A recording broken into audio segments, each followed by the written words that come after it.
But that was not the law. That was racism speaking.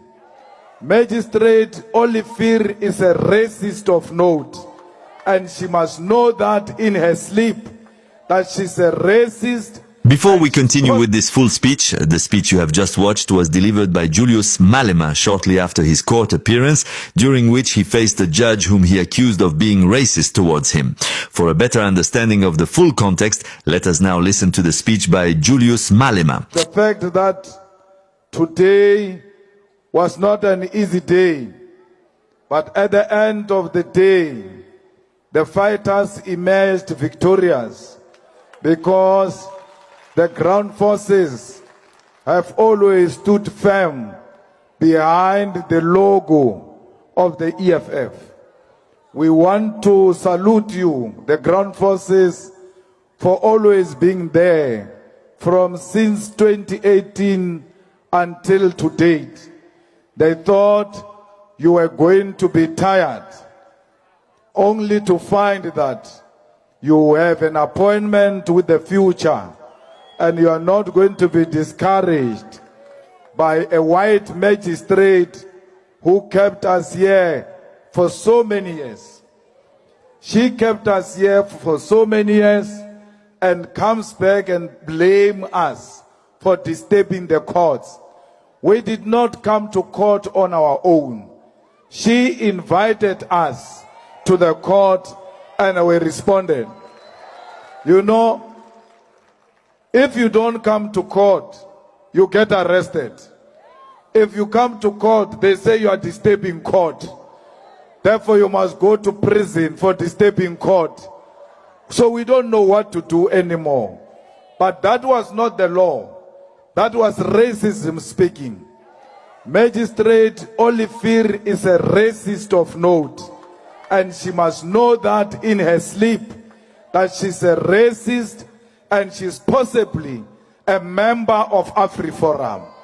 That's why when you mention AfriForum, she cannot hide her emotions. Yesterday, when SC Mugai Toby mentioned AfriForum, she jumped. But it was not Mugai Toby who was mentioning AfriForum. It was the state which wrote in its heads of argument about AfriForum. When he was responding what the state wrote, she said, don't bring AfriForum. And Mugai Toby said, I'm not bringing AfriForum. The state wrote AfriForum in their documents, and I'm responding to what they said. She said, let me read. By the way, she got those heads of arguments 2 months ago. She was not aware that by saying she wants to read inside court, she was confirming that she did not read the heads of arguments. She just entered court without knowing what is contained in the heads, in the arguments that the lawyers were putting before the courts. So we are tried by a magistrate who doesn't read, who read when you appear in front of her. Otherwise, when you are not there, she doesn't read the heads of arguments. If you read heads of arguments and someone says AfriForum, you'll automatically know that I saw AfriForum somewhere in these documents. And you can't ask the question, where is that AfriForum? What are you talking about? We're tried by a magistrate who doesn't read, who uses emotions, who speaks politics, who says we are stopping people who are coming to collect maintenance. We are stopping grannies who want to come to court. But in reality, this court was never closed. The public continued to use this court. So she doesn't have any reason, none whatsoever. She goes around fundraising reasons why we must go to prison. They took a firearm which they say I used. She was not aware when it was mentioned in court that the firearm has been handed over back to the owner. She appeared shocked, but the witness who was testifying for me wrote about the firearm being taken away. She was not aware. You know why? She doesn't read. She doesn't know what is contained in the documents that are before her. So we are dealing with someone who doesn't apply the law.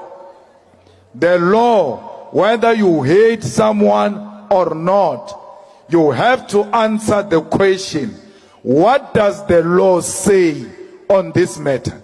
She will not answer that question because she can't read heads of arguments, 21 pages. And those 21 pages are quoting the judgments which were written before about matters that are similar to this one. How can she read all of those judgments if she can't read 21 pages? So it's clear that even the law that we are referring to, she can't refer to it because her and reading are not friends. They are not the same WhatsApp group.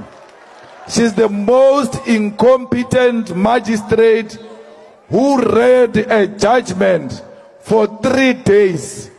It is never done. She does so because we suspect she doesn't write her own judgments. They ask a simple thing, leave to appeal. It's a simple matter. The state stand up and they do not say anything. You still ask for 30 minutes to grant a leave to appeal or not. You are not asking for 30 minutes. You are still going to ask your masters, do I grant the leave to appeal or not? So you are dealing with an invisible hand that is controlling the proceedings in that particular court. So we must make sure that she gets reported to the Magistracy Council Commission, because the prosecutor knew about the judgment before she could read the judgment. A day before, she told accused number 2, you must go and fetch your gun tomorrow. And the accused number 2 said, you can only fetch a gun if you are not found guilty. How did the prosecutor know that accused number 2 is not going to be found guilty, to an extent that he tells him to go and fetch a firearm? That's the first misconduct the prosecutor committed. The second one, which the Eastern Cape, East London sub-region must go and open a case of perjury. He lies in court yesterday. To lie to court is a criminal offense. He says, we gave the gun to accused number 2 after he was acquitted. When you said not guilty, that's when we gave accused number 2 the gun. But he forgets that when you collect a weapon or item that was used as evidence, when you collect it back, you must sign for it. There must be a date. There must be a time. So if it's 10 o'clock, they will write 10 o'clock. They will write a date. You look at the time of collection and then look at the time of judgment that he collected before the judgment was passed. That is the second misconduct of a prosecutor. But a prosecutor has got no duty to hand over the item which was used in court without a judgment of a judge. He gave himself a power he doesn't have. He took the evidence before the court and handed it over to accused number 2 without a judge saying, you can now return this item back to the owner, or you must give it to the state to destroy it. So he thought he's got the power he doesn't have. The only thing we need to do is to make sure that this prosecutor, who is arrogant and suffers from a short man syndrome, is taught a lesson. And we can only teach him a lesson by sitting on his neck and making sure that he is prosecuted and is arrested for lying to court and is disciplined at work for exercising the powers he doesn't have. And this magistrate must be reported to the commission. Why? How did the prosecutor know about the judgment? Because you are the only one who knows the judgment. Only you, the magistrate, could have told the prosecutor about the judgment. And to tell the prosecutor about the judgment outside the representatives of the accused, it's wrong. It's not allowed in law. If there is anything you want to communicate to the prosecutor, you must call the defense to come and you communicate in front of a defense. So clearly, you've got a special relationship with the prosecutor as a magistrate, and that is a misconduct on its own. So we must make sure that we pursue her for being ill-disciplined and abusing her power as a magistrate. So we are going to appeal this matter.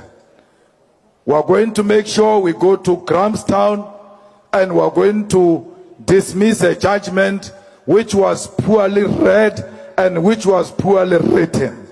She has granted us leave for appeal on sentencing and refused to give us leave to appeal on conviction. We must petition the High Court to appeal the guilt verdict and the sentencing itself. Today, because all they wanted was to have me sleep here for one night, but they didn't know the reason why the Deputy President is not here. He is at Grahamstown. Because when you apply for leave to appeal and they refuse it, you have to apply for bail. She has a right to refuse it. Then you must petition the High Court to apply for bail at the High Court. So we've got the Deputy President in Grahamstown with papers ready, so that when she says you are not getting bail, you are going to sleep here, the Deputy President immediately files the papers at the High Court and make an agent application. We are not small children. We prepare for any eventuality. If she goes this way, we go the other way. If she goes this way, we go the other way. Because we know that we are dealing with an invisible hand, and therefore you have to be prepared at all material times. The judge at Grahamstown was ready and waiting to listen to our case at 3 o'clock, because we had already told the clerk of the court that we are coming. Not only that, we had a chopper waiting at the airport for the legal team to fly immediately to Grahamstown.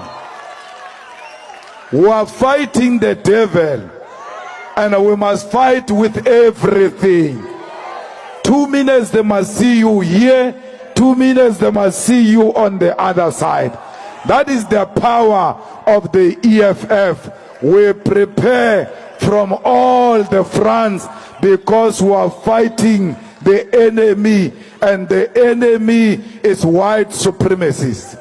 We can tell you now, no sober judge will ever agree that a person shoot one bullet and then is sentenced for 5 years.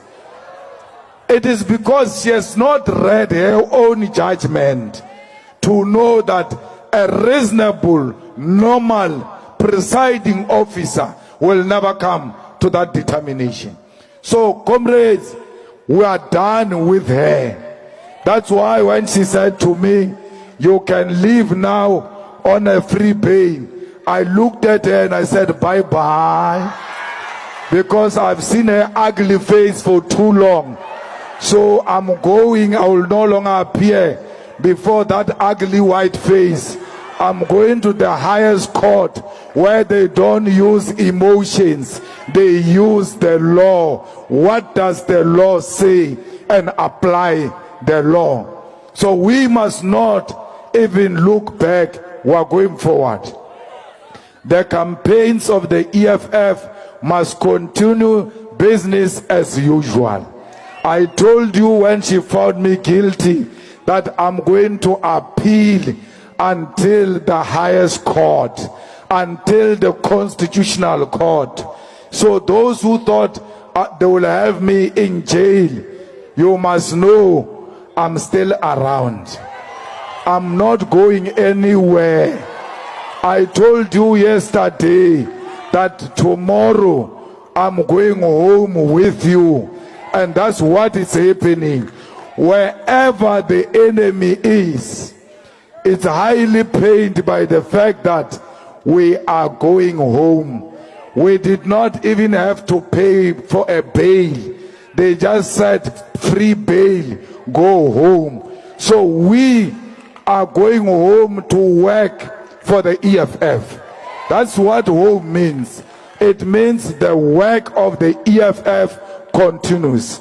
We are going to do our door-to-door. We are going to register those who are not registered. We are going to make sure that we win municipalities when the elections come. They are trying by all means to silence this voice. They will never win. Once more, they failed today. They will fail tomorrow, and they will fail in the near future. The sooner they accept defeat, the better. They will never win against us. They tried us when we're still young, and they will never win with us when we're this old. We've got an experience of a 65-year-old at a 45-year-old. So this Lambas gave me a title called Ishe. That title is only given to people who are 65 years old and above. But I was given that title before I even turned 45. They said when they were arguing with the president of the Lamba Cultural Association that you can't give a child a title reserved for the elders, the president of the Lamba Cultural Association said to them, tell me one thing that he has done, that you have done, which he has not done. We are giving you this title because you are 65. Tell us, is there anything that you did in your life which Julius did not do in his life? They couldn't answer that. But he turned around and said, if we were to ask Julius, have you ever done something that this old man of 65 years he hasn't done? The question is going to be yes. Because he has lived beyond those years you are talking about. When they've written him off and carried coffins and declared him dead, still he emerged and continued with life. When they put a concrete on his grave and thought this plant will never rise because we have put a concrete on this plant, he emerged through concrete. and still he's still standing till today. That's what they don't want to see. When they expelled us from the ANC, Baleka Mbete saw us in parliament. And then she was shocked because she was confusing parliament with ANC meeting. She was like, what are they doing here? Because we expelled them. That's when we had to remind her, or we are not here because you invited us. We are here because our people brought us here, whether you like it or not. So they've been trying to close doors everywhere. Taken my houses, I bought double, triple what they took. Taken everything from me, I've got triple what they took from me. So I don't know why they're not getting tired. And they thought, no, let's leave him, he's going to die. He's overweight, I've lost weight. So I don't have a problem of gout or anything of that sort. They are trying all manner of things. And still I rise. Because they never gave birth to me.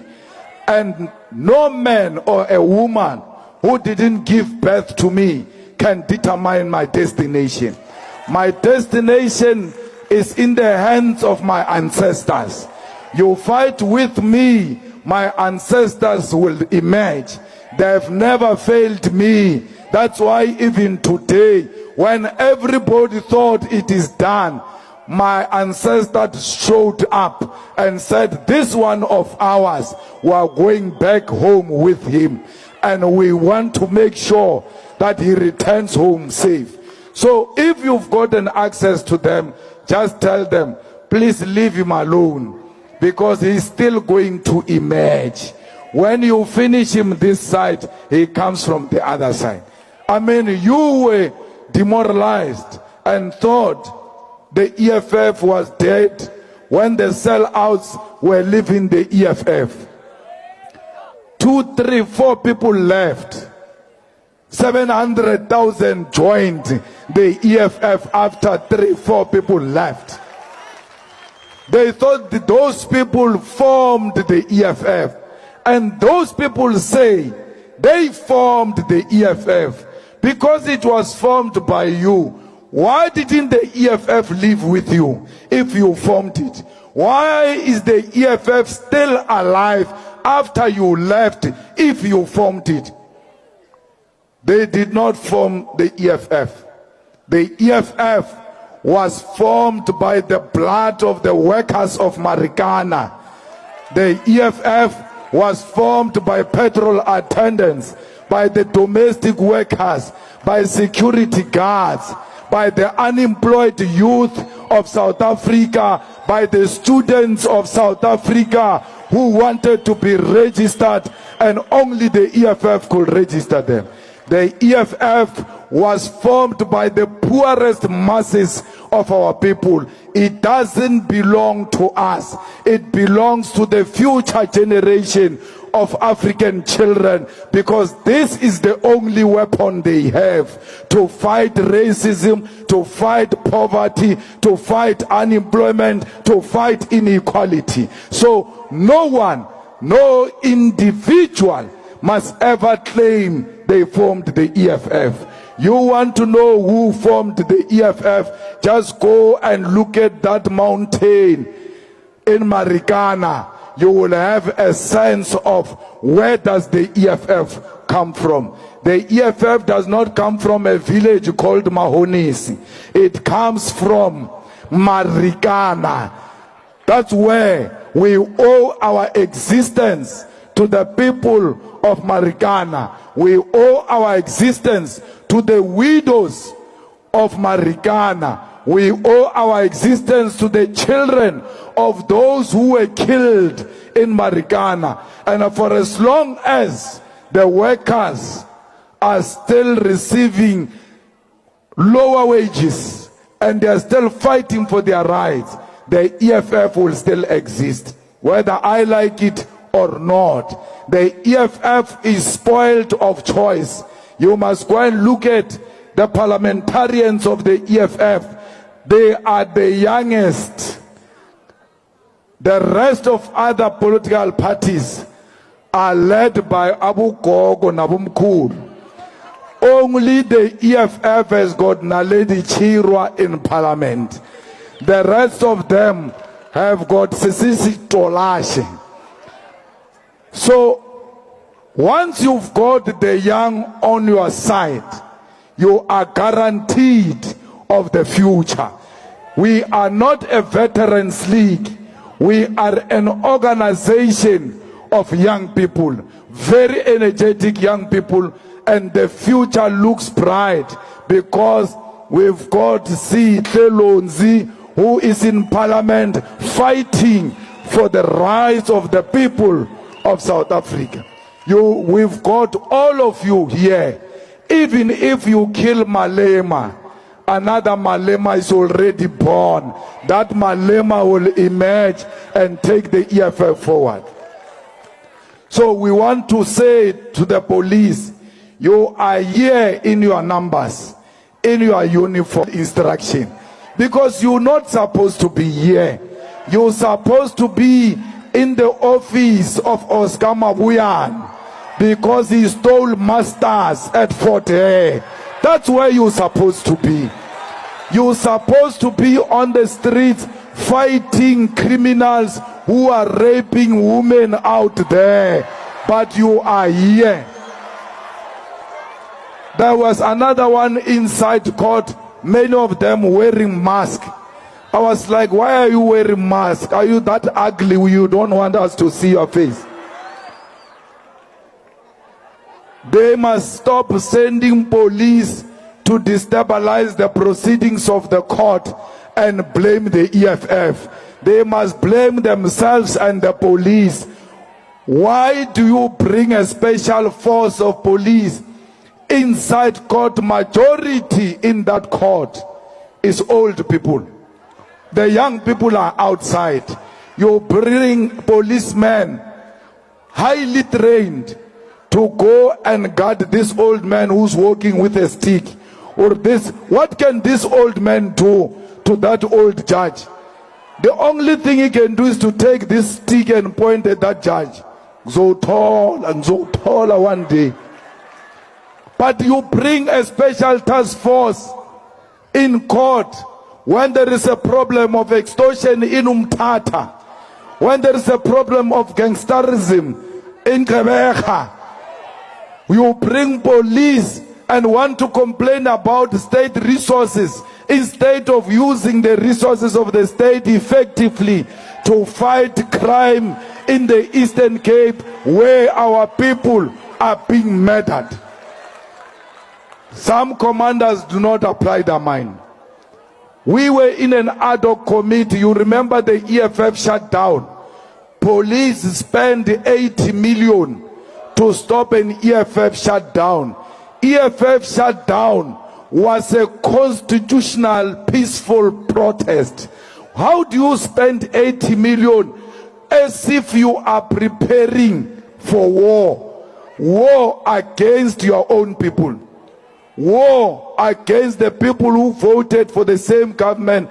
They are protesting, saying, stop load shedding. You spend 80 million on police to go and stop the protest of the EFF instead of taking that 80 million and go and fix Medupi so that our people can get electricity. They are complaining about electricity. We are led by fools. That's why they don't know how to plan. We are led by fools. That's why they steal masters at Fort Hare. So all of those fools must be removed from power. And we can only remove them from power if we go and register young people who are not registered, including yourselves here as ground forces of the EFF. When you go back home, you must take out your phone. Anyone who wants to enter your taxi, you say, give me your ID number. and then you check them on your phone whether they are registered to vote or not. If they are not registered to vote, you don't chase them away. You register them immediately. If they refuse, you must show them taxi rank. Or this is not taxi rank. Taxi rank is that side. This taxi, this bus is for people who are registered to vote for the EFF. If you are not registered, you must never enter the EFF transport. If you are not registered, you must never receive the t-shirt of the EFF. When a person says, give me a t-shirt, or before I give you a t-shirt, come here, ID number. Let me check if you are registered. If a boy proposes you, I think or there is no problem, we'll go to the Tandas. Let's pass the first stage first. Bring your ID. You must tell them, or I don't date people who are not registered. You are a danger to society. I don't date people who are a danger to society.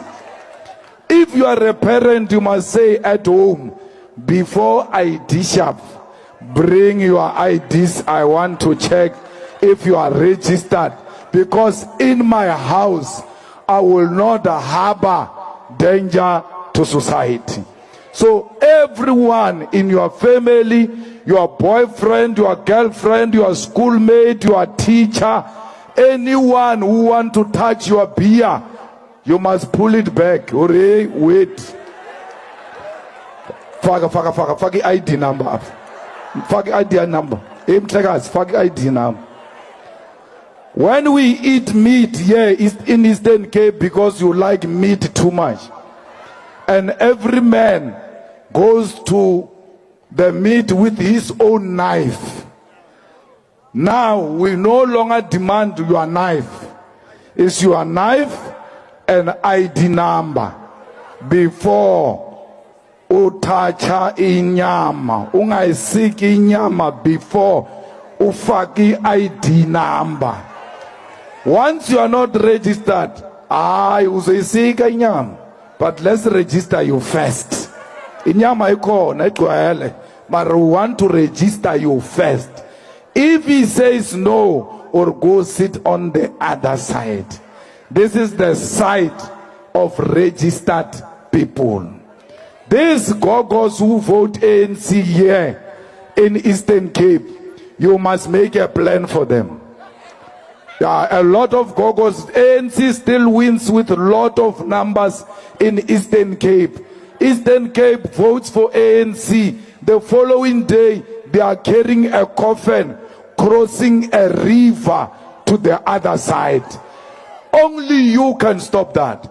You vote the ANC. The following day, your children cross a river to go to school. They are putting the books on top of their head because their parents have voted for criminals which have eaten money which was supposed to build a bridge in that particular village. So you must stop that. It's not going to be stopped by a man from Seshego. I can't vote everywhere. I only vote in one voting station. You have to say it's enough. You want mud schools, Eastern Cape. You want a place where children literally are dying, they are being buried, are dying of hunger, Eastern Cape. Everything that is wrong is happening in Eastern Cape. And they call it a province of legends, correctly so. It's a province of Nelson Mandela, Winnie Mandela, O.R. Tambo, Chris Hani, Govan Mbeki, Thabo Mbeki, you can count them. Yet, service delivery doesn't reflect the struggle credentials of the Eastern Cape. So, you must say, we are not like our gogos. We have honored President Mandela. President Mandela is sleeping. Let him sleep in peace. Oscar Mavuyane doesn't look like President Mandela. I will not vote for Oscar Mavuyane. When they say to you, vote ANC, you must say, you are saying I must vote for Oscar Maboyan, a crook of note, a person who steals education. We grew up being told that no one can steal a qualification. Oscar Maboyan, masters, stolen like Pampas. So you in uniform, go to Oscar Maboyan's office, arrest him. That University of Fort Hare, it needs a special attention. A lot of ANC people are graduating from that University of Fort Hare, and majority of their qualifications is fake qualifications. So we need an SIU report on the qualifications of Fort Hare. In his address to supporters today, Julius Malema strongly condemned the court's decision as a continuation of systemic racism and political persecution in post-apartheid South Africa. He reiterated that the judiciary remains influenced by forces hostile to radical economic transformation and the aspirations of black South Africans. Despite receiving a 5-year sentence for unlawful firearm possession and related charges, with leave to appeal granted, Malema vowed that neither he nor the economic freedom fighters would be silenced or deterred. He called on fighters to remain resolute, united and committed to the struggle for true liberation and land expropriation without compensation. The EFF leader framed the ruling not as a personal defeat but as further evidence of the urgent need to confront institutional bias and advance the revolutionary agenda of the people.